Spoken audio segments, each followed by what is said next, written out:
naman tayo mga idol. Yan, for today's video ay magbibinta ako ng rice cooker. Yan guys. Yan. Rice cooker. Dito yung mga idol, oh. Yan, may tip. Yan, oh. Maganda siya, idol, oh. Rice cooker. Yan. So, nakalive tayo mga idol, ha. Pag ano nyo, order lang kayo, ha. So, magbabasa lang tayo ng comment. Yan. Rice cooker, mura lang ito mga idol, ha. Ano lang siya. 200 pesos. Yan, 200 pesos. So, magbabasa tayo ng comment yan.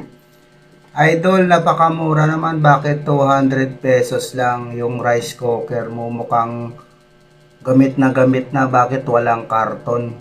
Siguro, ninakaw mo lang yan, idol, ano? Ano? Ninakaw? Siyempre, walang karton to. Tinanggal ko paano ko siya mag-demo. Kung nakalagay yung karton dito, lagay mo sa akin magnanakaw. So wala ba ito magnanakaw? Umalis ka dyan sa live ko, ha. Huwag ka na mag-commit, wala kang kwentang mag-commit. Ayos kita, last. Yampas ko sa pagbumuka mo itong rice cooker.